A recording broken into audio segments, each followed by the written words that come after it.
Welcome back, everybody. The pandemic is affecting Arizona's population in a way you might not have considered. We're starting to see a major shift. Deaths now outnumber births in our state. Chris Pickles in studio right now with the details. Yeah, there's so many facets to this that it's very interesting.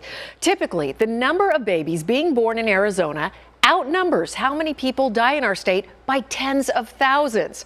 Well, that has now changed. The pandemic is one reason, but it's not the only reason. The pandemic has caused a record number of deaths in Arizona. But what hasn't been discussed? The pandemic has also resulted in fewer babies being born in our state. To see just how big of a shift this is, we looked through a decade of data, which revealed a number of trends. Back in 2010, there were over 41,000 more births than deaths in our state. But over the last decade, the number of babies being born has gone down every year, with two exceptions. Something to note, Arizona is a growing state, and with our bigger population, we see more deaths every year. Now, let's compare 2010 to 2019, the year before the pandemic. Births had dropped and deaths had increased, but still, births outpaced deaths by just over 19,000. Now move to 2020.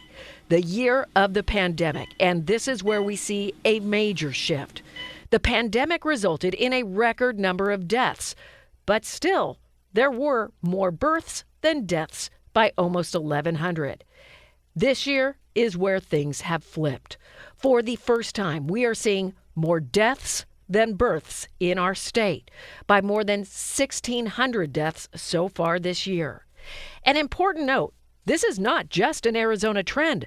The U.S. Census Bureau is reporting a national drop in the number of babies being born since 2008. And it looks like the nation may be turning a corner with a recent uptick in births that started in March, suggesting people who postponed having babies last year are having them this year. The report citing the winter decrease in births may have been prompted by couples who consciously chose to delay having children amid the uncertainty of the pandemic. It may also have been influenced by stress or limited physical interaction with a sexual partner. Now, again, we are seeing what is happening nationally also happen in Arizona. Since April, we've seen an uptick in births, meaning we saw more births this April than last April, and that trend has continued for the last 5 months. Jared, back to you.